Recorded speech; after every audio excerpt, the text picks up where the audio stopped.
प्यारे बच्चों, motion education में आपका स्वागत है। मैं आपका अपना किशन कुमार पाठक आज आपके लिए लाया हूँ पाठ 6 में वर्धमान और ह्रासमान फलन की एनसीईआरटी की जो किताब है उसकी प्रश्नावली के सवाल अपन ने वर्धमान और ह्रासमान के बारे में कल पूरी जानकारी ले ली थी। क्या क्या जानकारी ली थी? पहली चीज अपन ने ये बताया था कि साहब वर्धमान ह्रासमान के लिए सबसे पहले आप फलन को लो, फलन के बाद में उसका एक बार अवकलन करो, एक बार अवकलन करने के बाद में उससे क्रांतिक बिंदु निकालो, फिर जहाँ पर एफ डैश एक्स का मान 0 से बड़ा होता है उस अंतराल में फलन वर्धमान होता है, एफ डैश एक्स का मान 0 से छोटा होता है तो फलन का मान ह्रासमान होता है। एक तरीका तो ये था। दूसरा तरीका कि अगर समीकरण रेखीय समीकरण है यानी कि फलन रेखीय है तो ऐसी स्थिति में क्या करते थे अपन कि साहब x1 छोटा है x2 से और फलन का मान भी फंक्शन ऑफ x1 छोटा है फंक्शन ऑफ x2 से, तो ऐसी स्थिति में भी फलन क्या होता था? वर्धमान। अगर ऐसा होता था कि x1 छोटा है x2 से और फलन फंक्शन ऑफ x1 बड़ा हो जाए फंक्शन ऑफ x2 से, तो ऐसी स्थिति में फलन क्या हो जाता था? ह्रासमान। इस तरीके के प्रश्नों का समावेश प्रश्नावली में किया गया है।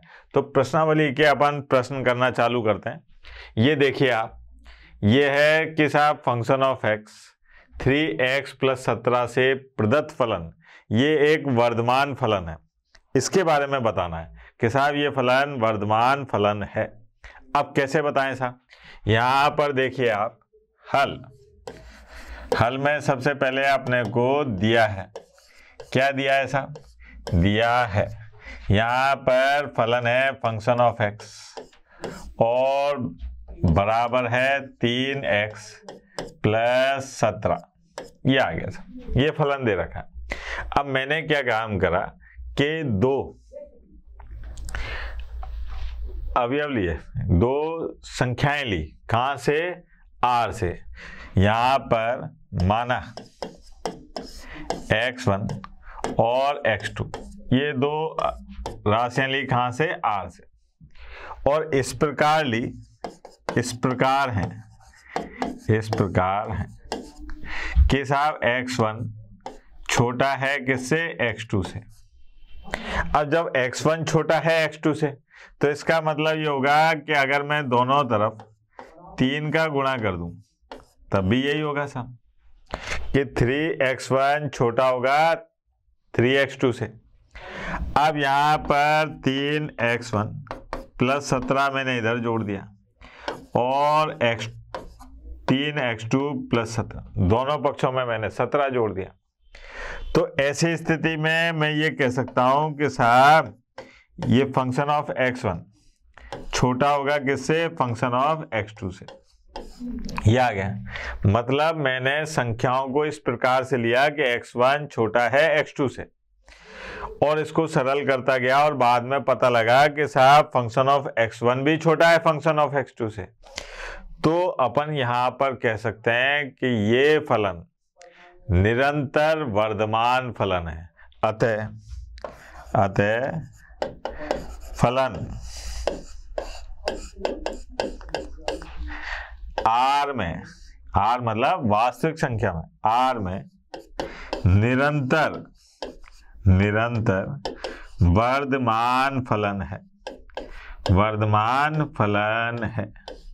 या क्या सब बालक ने कही कि सर ये तो पहला तरीका हो गया। अगर मान लो अपने को इसको दूसरे तरीके से करना होता जो आपने कल सिखाया था उससे कैसे करेंगे वो भी दिखा देते हैं साहब। ठीक है, दूसरा तरीका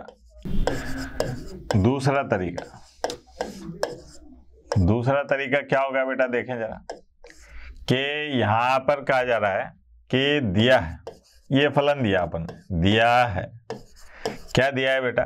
कि फंक्शन ऑफ x ये है 3x + 17। ये आ गया।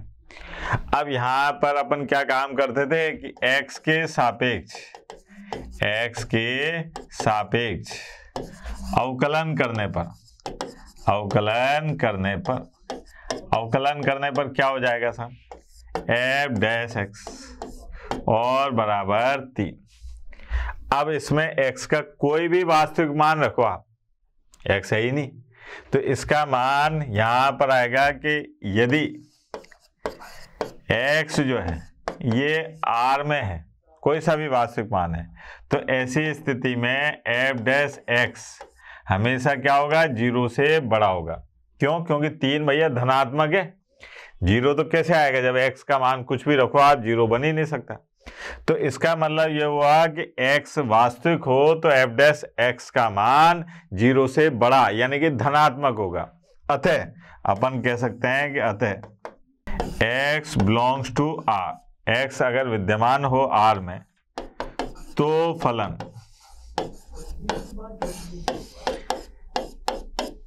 कैसा होगा, वर्धमान फलन है, वर्धमान फलन है।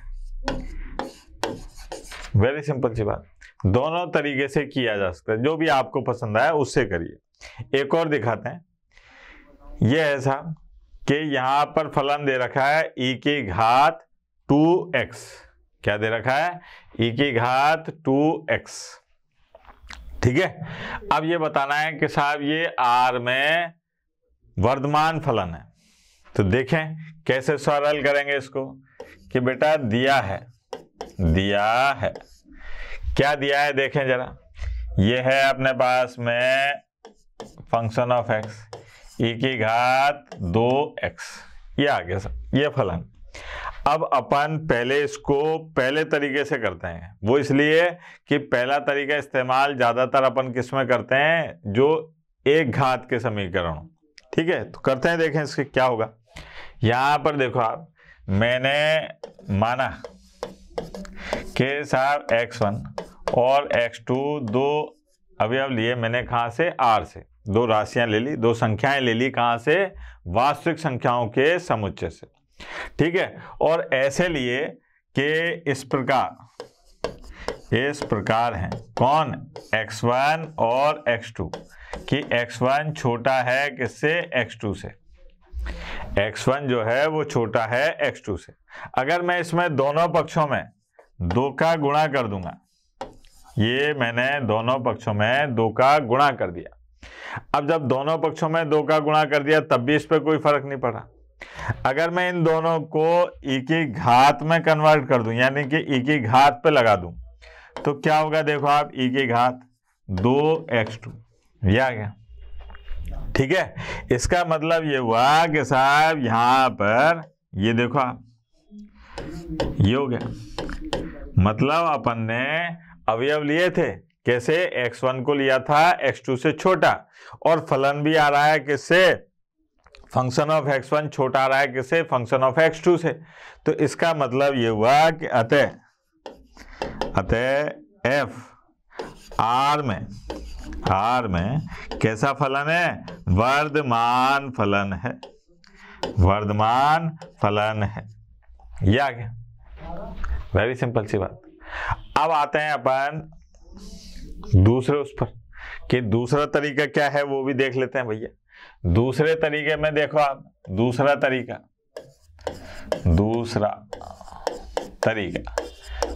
तरीका क्या था बेटा, ऐसे भी कर सकते हैं कि दिया है, क्या दिया है कि साहब एक फलन है e की घात 2x, ये आ गया, e की घात 2x।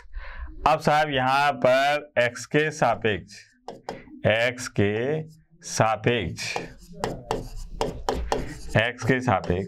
अवकलन करने पर क्या होगा बेटा, अवकलन करने पर कि यहां पर आएगा अपने पास में f डैश x बराबर e की घात 2x और 2x का 2, ये हो गया। अब यहां पर देखो आप कि f डैश x और साहब 2 गुणा e की घात 2x, ये हो गया, ठीक है।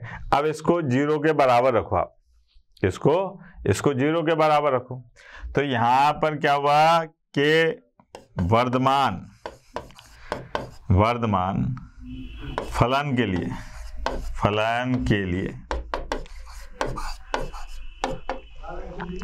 एफ डैश एक्स बराबर 0 रखते हैं या एफ डैश एक्स का मान 0 से बड़ा रखते हैं।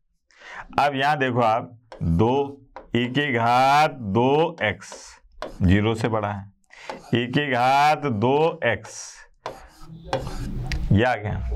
अब x r में लो आप, x अगर r का हो तो यहां पर e की घात 2x का मान कभी ऋणात्मक नहीं आ सकता। x अगर वास्तविक संख्या है, x अगर वास्तविक संख्या है तो e की घात 2x का मान कभी ऋणात्मक नहीं आएगा। अतः x r में है तो फलन f कैसा है, फलन f वर्धमान है। यह आगे सर वर्धमान है। कितना आसान काम था, ठीक है। और देखते हैं साहब, इसमें बड़े मजेदार प्रश्न है प्रश्नावली के अंदर। ये देखो आप, अब आते हैं अपन, वो तो सिंपल से थे, ठीक है, जिसमें अपन को x1 और x2 का इस्तेमाल करके करना था। अब यहाँ पर देखिए आप, अंतराल बताने अपने को, अंतराल ज्ञात कीजिए। कल भी करे थे अपन ने ऐसे सवाल कि अंतराल ज्ञात कीजिए जहाँ पर ये फलन वर्धमान है और ह्रासमान है। तो अंतराल ज्ञात करने के लिए अपन ने तरकीब नंबर 13 आइटम नंबर 14 का प्रयोग किया था। कैसे के साहब हल दिया है, क्या दिया है बेटा, दिया है के फंक्शन ऑफ x 2x की घात 3 माइनस 3x की घात 2 माइनस 36x और प्लस 7 ये दे रखा है। ये अपने को फलन दे रखा है। अपने को वो अंतराल बताना है, वो अंतराल बताना है जहां पर ये फलन वर्धमान और ह्रासमान है। तो उसके लिए अपन ने क्या काम करा कि इसका x के सापेक्ष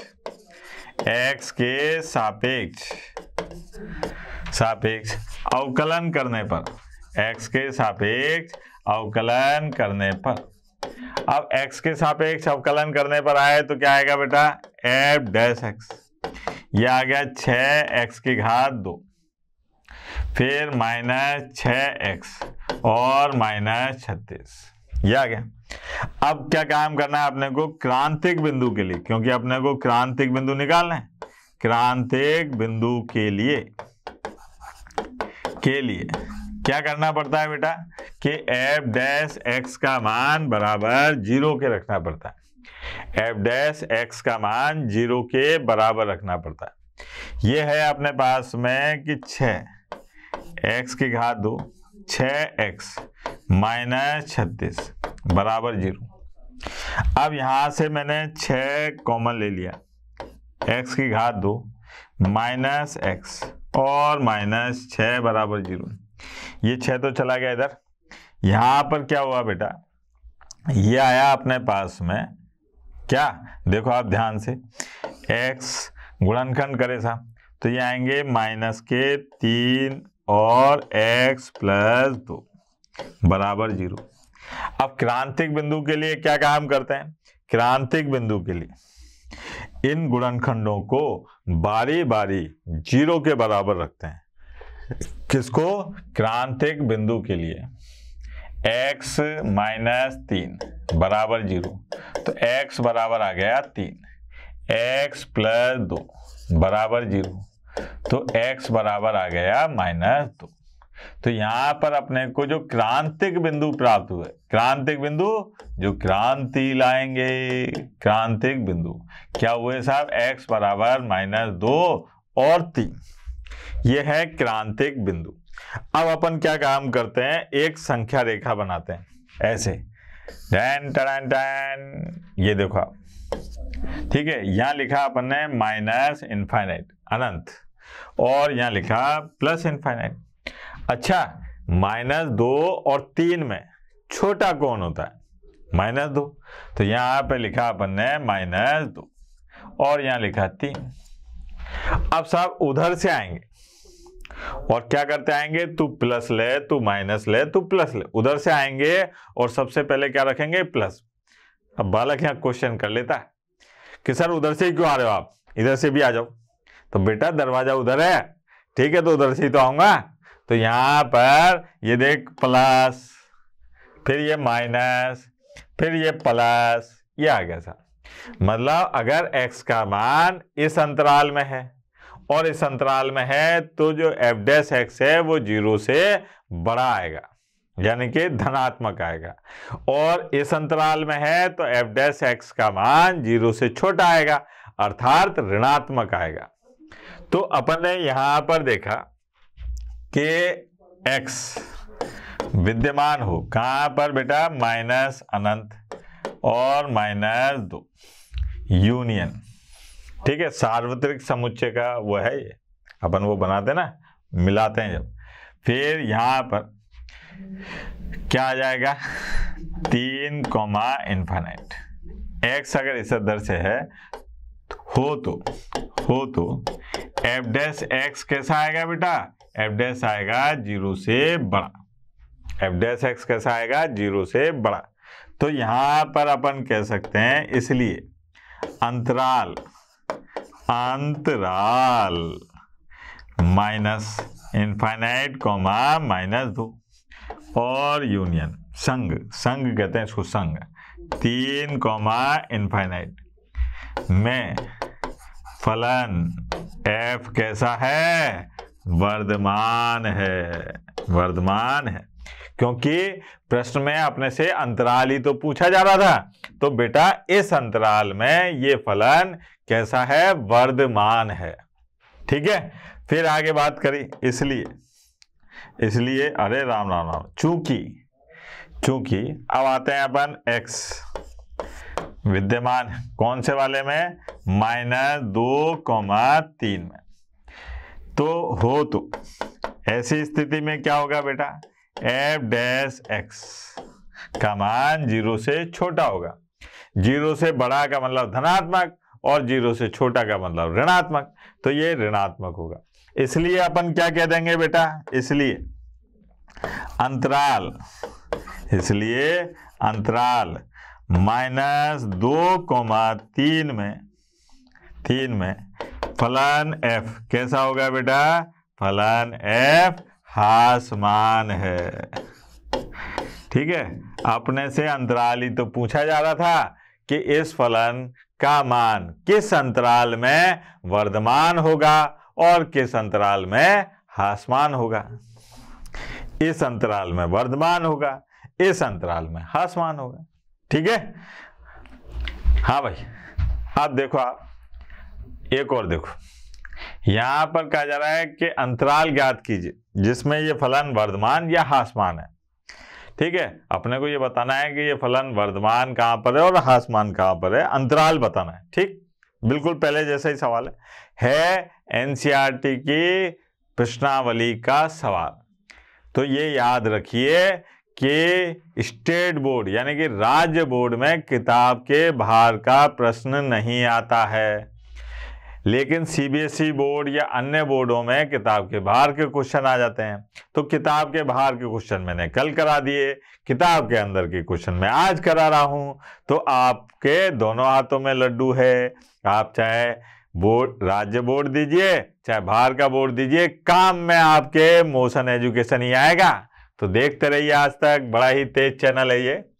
अब साहब यहां पर हल क्या है बेटा, हल में दिया है क्या दिया है कि साहब ये फलन है 10 - 6x - 2x की घात 2, ये आ गया साहब। फलन है 10 - 6x - 2x की घात 2। अब इसका अपन ने x के सापेक्ष अवकलन करने पर, x के सापेक्ष अवकलन करने पर क्या हो जाएगा बेटा, x के सापेक्ष अवकलन करने पर f डैश x बराबर, यहां पर 10 का अवकलन हो गया 0 -6 और साहब माइनस के 4x, ये आ गया। अब f डैश x बराबर, यहां से देखो आप कॉमन आ रहा है क्या, माइनस और साहब 2, क्या बचा 2x और +3, ये आ गया। अब सबसे पहले अपन क्या काम करते हैं, क्रांतिक बिंदु के लिए बात करते हैं। भाई क्रांतिक बिंदु लाना जरूरी है। तो क्रांतिक बिंदु के लिए, क्रांतिक बिंदु कैसे आता था बेटा, क्रांतिक बिंदु के लिए कि जो एफ डैश एक्स है इसका मान अपन रख देते हैं 0 के बराबर, 0 के बराबर। अब 0 के बराबर रखा तो -2 और 2x + 3 बराबर 0 के रखा, तो ये तो सत्यानाश हो गया इसका। 2x + 3 बराबर 0 है ना, तो x बराबर क्या आ गया, -3/2। तो यहाँ पर एक क्रांतिक बिंदु आया, इसका क्रांतिक बिंदु आया अपने पास में x बराबर -3/2। क्रांतिक बिंदु है x, क्रांतिक बिंदु कौन है, क्रांतिक बिंदु जो क्रांति लाएगा। तो यहाँ पर क्रांतिक बिंदु ये क्या है साहब, क्रांतिक बिंदु x बराबर -3/2। मैं इस चीज को, इसको एफ डैश एक्स को अगले पेज पर भी लिखूंगा। देखो आप के साहब क्रांतिक बिंदु प्राप्त हुआ अपने को, क्रांतिक बिंदु ये आया अपने पास में x बराबर -3/2।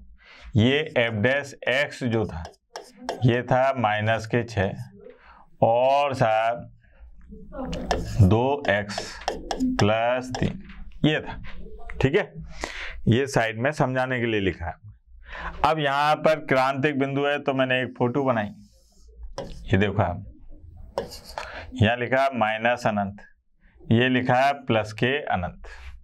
अब -3/2 एक ही बिंदु है तो यहाँ पर लिख दिया साहब -3/2, ये आ गया। अब मैं इधर से आऊंगा और इधर से आते वक्त क्या करता आऊंगा, तू प्लस ले और तू माइनस ले, तू प्लस ले और तू माइनस ले। अब यहाँ पर दो अंतराल बन रहे हैं, एक -अनंत से लेके -3/2 तक और एक -3/2 से लेकर अनंत तक, एक अनंत से लेकर -3/2 तक और एक -3/2 से अनंत तक। ये दो अंतराल बन रहे हैं। तो अपन क्या काम करते हैं कि x विद्यमान है अनंत से -3/2। अगर ऐसा है हो तो अब आपने को देखना है कि साहब एफ डैश एक्स का मान इस अंतराल में कैसा होगा। तो बेटा इसका मान कैसा है, माइनस। अब यहां पर देखो आप कि एफ डैश एक्स ये है -6 और इसका माइनस से गुणा करूं तो ये माइनस गुणा माइनस क्या हो जाएगा, प्लस। तो इसका मतलब ये हुआ कि इस अंतराल में एफ डैश एक्स का मान कैसा होगा, प्लस का होगा, यानी कि धनात्मक होगा। तो इस अंतराल में एफ डैश एक्स 0 से बड़ा होगा। अब चूंकि ऐसा है इसलिए अंतराल माइनस अनंत -3/2 में फलन f कैसा होगा बेटा, फलन f वर्धमान है। ये आ गया, फलन f कैसा है, वर्धमान है। ऐसे ही अगर मान लीजिए x -3/2 से इनफाइनाइट इसमें है, इस अंतराल में है, तो यहां पर अंतराल में मान कैसा है, प्लस का, धनात्मक। अब मैं यहां पर देखूं कि साहब एफ डैश एक्स ये है -6 और इसका गुणा करूं मैं धनात्मक राशि से, -6 का गुणा करूं किससे, धनात्मक राशि से। तो ऐसी स्थिति में क्या आएगा, ऋणात्मक मान आएगा। देखो आप माइनस गुणा प्लस करने पर क्या आता है, माइनस। तो इस अंतराल में अगर ऐसा हो तो एफ डैश एक्स का मान क्या होगा बेटा, 0 से छोटा होगा, यानी कि ऋणात्मक होगा। तो अपन कह सकते हैं कि इसलिए अंतराल -3/2 अनंत में फलन f कैसा है, ह्रासमान है। यह आ गया सब, कितना आसान था। ठीक है, तो इस तरीके के प्रश्न में ये चीज याद रखें कि यहां देखते ही नहीं मार दें कि साहब वर्धमान है कि आसमान है, क्योंकि सावधानी हटी और दुर्घटना घटी वाली चीज आ जाएगी। तो थोड़ा सा ध्यान रखें बेटा, ये बोर्ड है, ठीक है, इतना आसान नहीं है। अब यहां पर देखिए बिल्कुल उसी तरीके का प्रश्न है, वही सावधानी रखनी है और वही दुर्घटना से बचना है। यहां पर दे रखा है हल, ठीक है। सबसे पहले दिया है, क्या दिया है मेरे लाल, कि फंक्शन दे रखा है 2x की घात 3 माइनस 9x की घात 2 माइनस 12x और प्लस 1, ये दे दिया। अब सबसे पहले क्या काम करें, अपने को ये बताना है कि ये किस अंतराल में वर्धमान है और किस अंतराल में ह्रासमान है। ठीक है, किस अंतराल में वर्धमान है और किस अंतराल में ह्रासमान है। तो x के सापेक्ष अवकलन करने पर, x के सापेक्ष अवकलन करने पर, अब x के सापेक्ष अवकलन करने पर देखो आप f डैश x, यहां आएगा माइनस के 6x की घात 2 माइनस के 18x और माइनस के 12, ये आ गया। फिर क्या काम करा था, f डैश x माइनस के 6 कॉमन आ रहा है, देखो क्या बचा, x की घात 2 प्लस 3x और प्लस 2, ये आ गया। फिर यहां पर इसके भी गुणनखंड कर लिए, f डैश x माइनस 6, ये आ गया x प्लस 1 और x प्लस 2, ये हो गया। अब अपन क्या काम करते हैं, क्रांतिक बिंदु के लिए, क्रांतिक बिंदु के लिए, क्रांतिक बिंदु के लिए, क्रांतिक बिंदु के लिए क्या करें साहब, कि f डैश x को बराबर रख दें किसके, 0 के। f डैश x को किसके बराबर रख दें, 0 के। तो ये आ गया माइनस के 6 x प्लस 1 x प्लस 2 बराबर 0। तो यहां से अपने को क्रांतिक बिंदु प्राप्त होंगे। क्रांतिक बिंदु क्या प्राप्त होंगे कि बारी बारी उन गुणनखंडों को 0 के बराबर रख दो, जो गुणनखंड आ रहे हैं उनको किसके बराबर रख दो, 0 के। तो यहाँ पर x प्लस 1 बराबर 0, तो x का मान कितना आ गया, माइनस 1 और x प्लस 2 बराबर रखा 0 के, तो x बराबर आ गया माइनस 2। तो यहाँ पर क्रांतिक बिंदु क्या प्राप्त हुए, क्रांतिक बिंदु मिल गए, क्या मिल गए, x बराबर माइनस 1 और माइनस 2, ये अपने पास में क्रांतिक बिंदु आ गया। ठीक है, अब सब फोटो बनाएं, संख्या रेखा। संख्या रेखा क्या है, देखो आप डैन टन टैन, ये देखो आप माइनस अनंत से प्लस अनंत, ये हो गया। अब यहां पर देखें अपन कि साहब माइनस 1 और माइनस 2 में छोटा कौन है, माइनस 1 और माइनस 2 में छोटा कौन है, तो यहाँ है माइनस 2, ये छोटा छेदन, तो यहाँ पर आ गया माइनस 2 और ये है माइनस 1। अब उधर से आते हैं, ठीक है, क्या करते आते हैं, आज अरे ये आके यहाँ पे क्या करेगा, सबसे पहले प्लस माइनस और प्लस, ये है सर, ये तरकीब नंबर 13 आइटम नंबर 14 है कि उधर से आओ और पहले प्लस दो, फिर माइनस दो, फिर प्लस दो।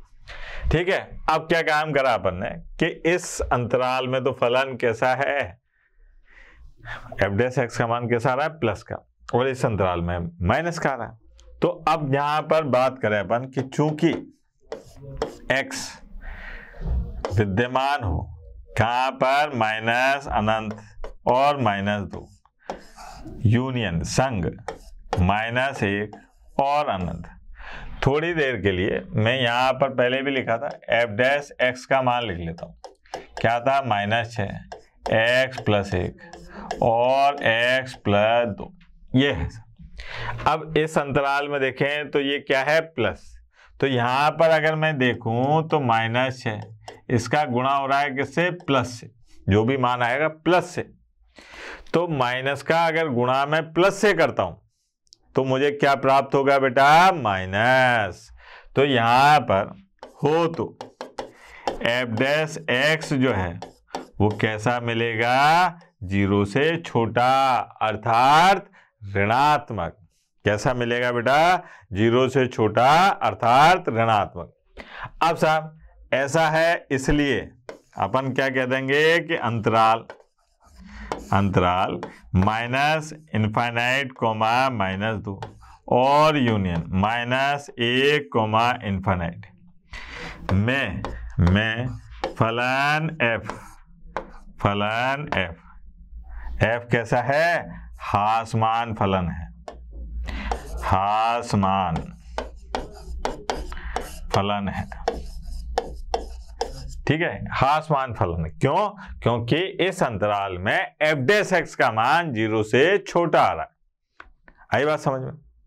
हाँ भाई, अब अगर चूंकि x जो है वो विद्यमान है -2 -1, ऐसा होता है हो तो अब एफ डैश एक्स का मान कैसा होगा, तो ध्यान देखो, -2 -1 में, -2 -1 में जो फलन का मान, इसका मान जो आ रहा है वो कैसा आ रहा है, प्लस का। अब प्लस का आ रहा है, सॉरी प्लस का क्या, माइनस का आ रहा है। अब माइनस का आ रहा है तो यहाँ पर -6 और गुणा माइनस, ठीक है, -6 का गुणा हो रहा है ऋणात्मक चिन्ह से, तो -6 गुणा माइनस तो क्या आएगा, प्लस। तो इसके लिए ऐसा हो तो एफ डैश एक्स का मान कैसा आएगा बेटा, एफ डैश एक्स का मान आएगा अपने पास में, ध्यान देवें, एफ डैश एक्स का मान आएगा 0 से बड़ा। एफ डैश एक्स का मान कैसा आएगा, 0 से बड़ा। अब साहब इसलिए अंतराल -2 -1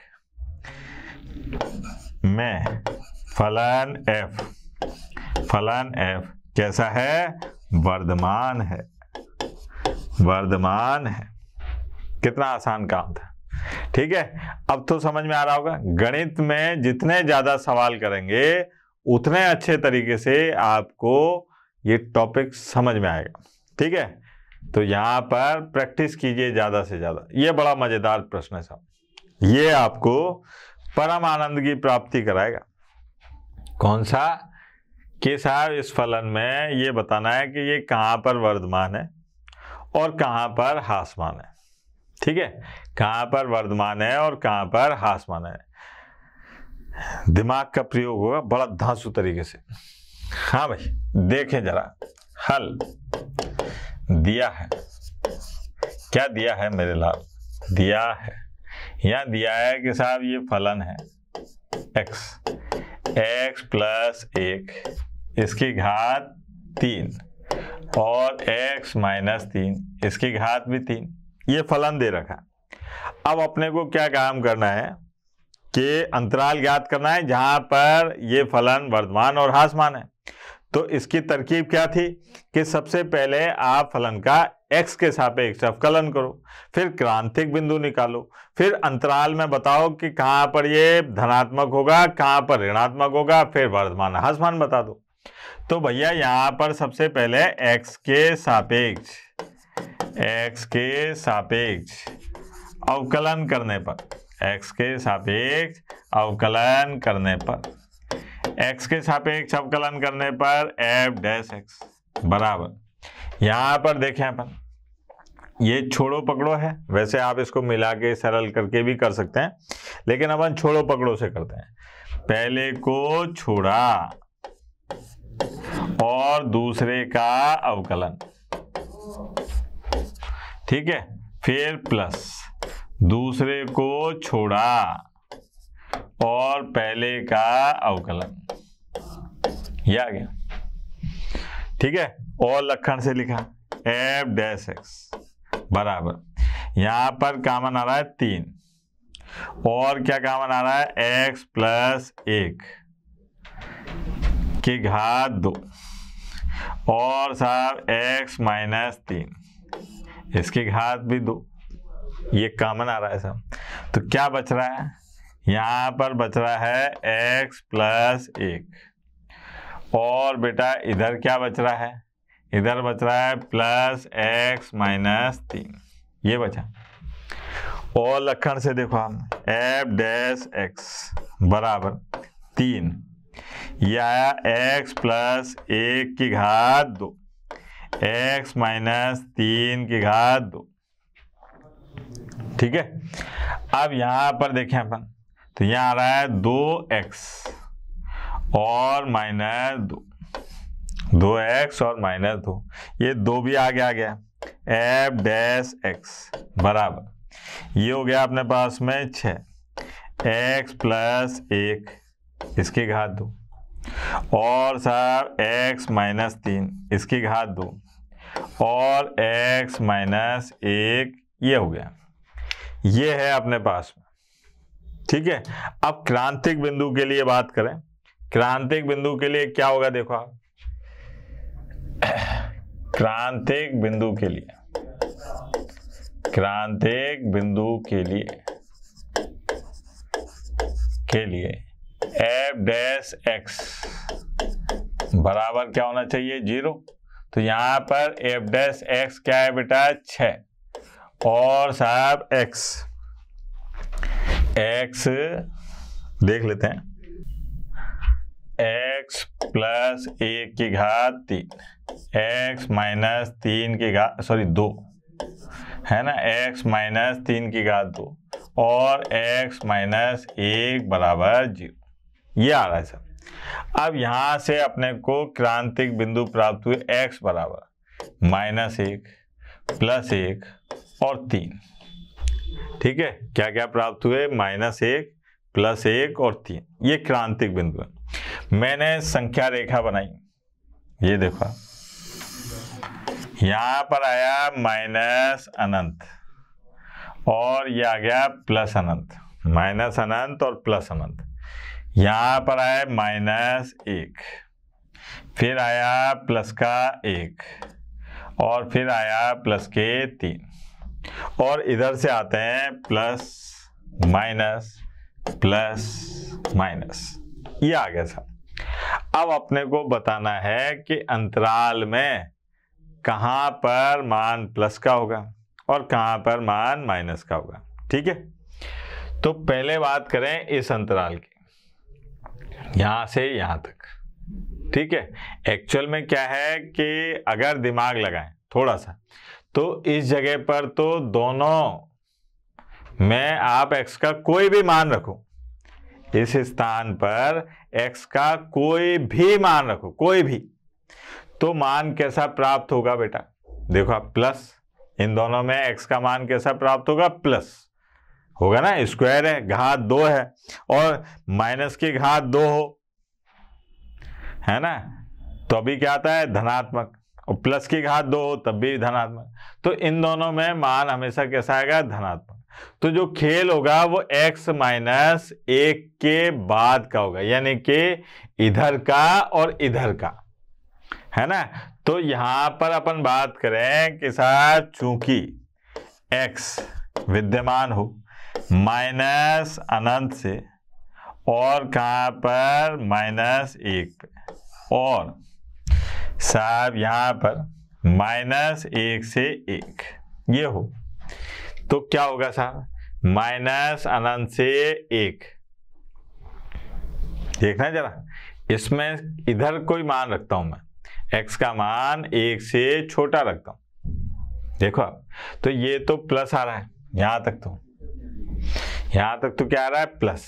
अगर इसका मान 1 से छोटा है, 1 से छोटा है, मान लीजिए यहाँ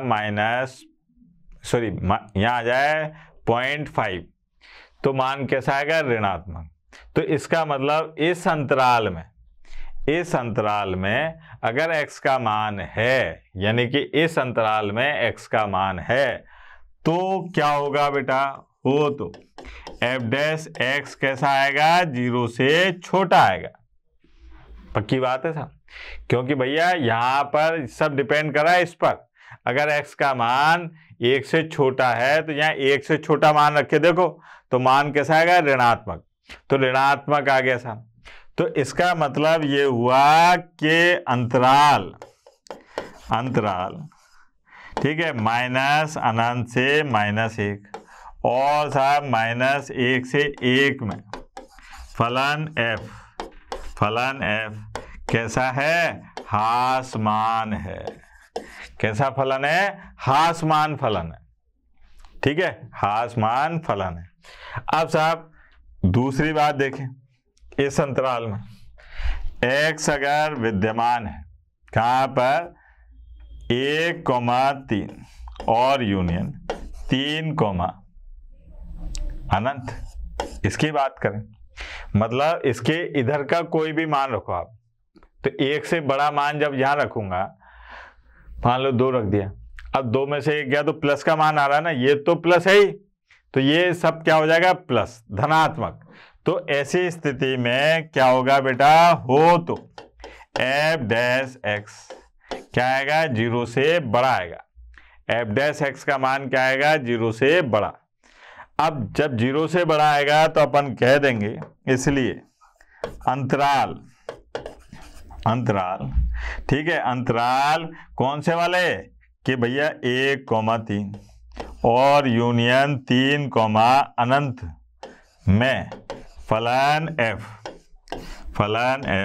कैसा होगा, वर्धमान फलन है, वर्धमान है। यह आ गया सर, कितना आसान काम था। ठीक है, आ रहा ना, परम आनंद की प्राप्ति होती है ऐसे प्रश्नों को करने में। और देखते हैं, यह है सर, x के उन मानों को ज्ञात कीजिए जिसके लिए ये फलन वर्धमान फलन है।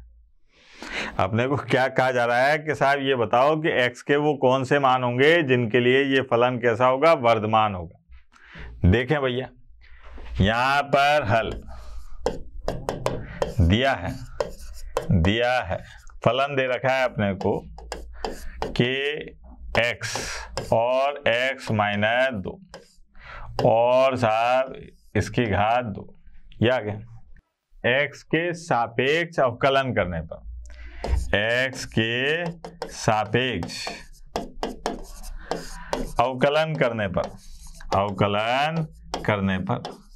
x के सापेक्ष अवकलन करने पर क्या होगा, देखो आप, f डैश x बराबर, पहले इस पूरे को अपन क्या मानते हैं, x, तो ये आ गया 2 और साहब x - 2, ये हो गया।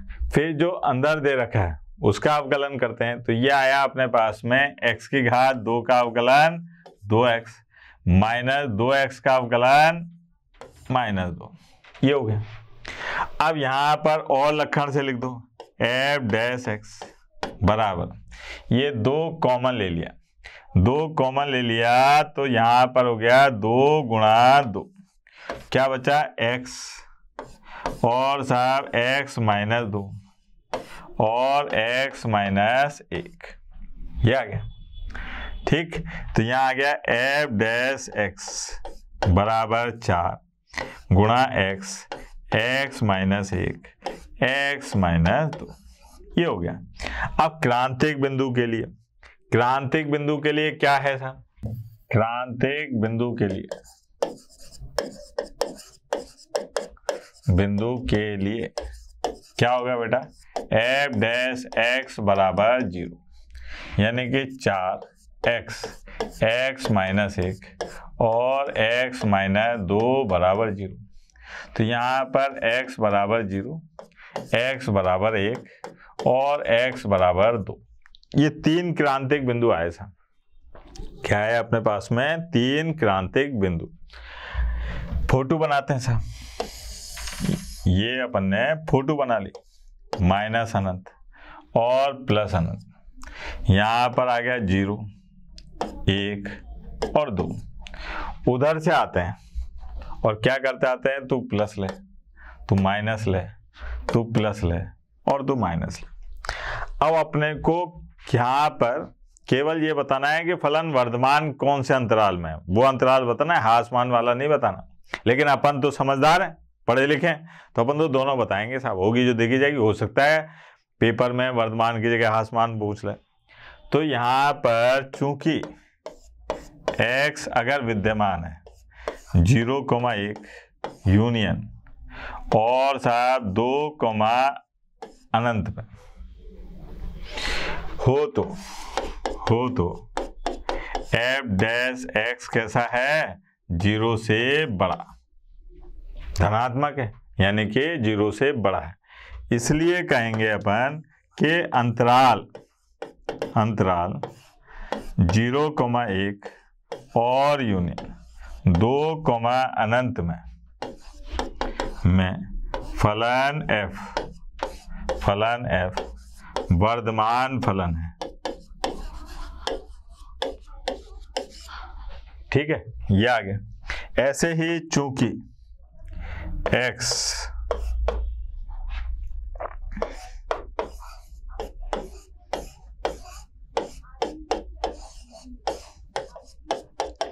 ऐसा हो तो इस अंतराल में f डैश x क्या होगा, 0 से छोटा। अब 0 से छोटा है तो अपन कह देंगे कि इसलिए अंतराल माइनस अनंत से 0 और संग 1,2 में फलन f हासमान फलन है। ये है सर, ये अपन ने कुछ महत्वपूर्ण एनसीईआरटी की किताब प्रश्नावली के सवाल किए। ठीक है, आज के लिए इतना ही बहुत है। कल अपन बहुत ही महत्वपूर्ण टॉपिक टेंजेंट एंड नॉर्मल यानी कि स्पर्श रेखा और अभिलंब के बारे में पढ़ेंगे। किसके बारे में पढ़ेंगे? स्पर्श रेखा और अभिलंब के बारे में। ये आपको आगामी परीक्षाओं में बड़ा परेशान करेगा, इसलिए कल की क्लास को मिस मत करिएगा। कहीं पर भी हो लेकिन आ जाइएगा टाइम से, ठीक है? तब तक के लिए टाटा बाय बाय, धन्यवाद। आशा करता हूं हमारे टॉप एजुकेटर का यह लेक्चर आपको पसंद आया होगा।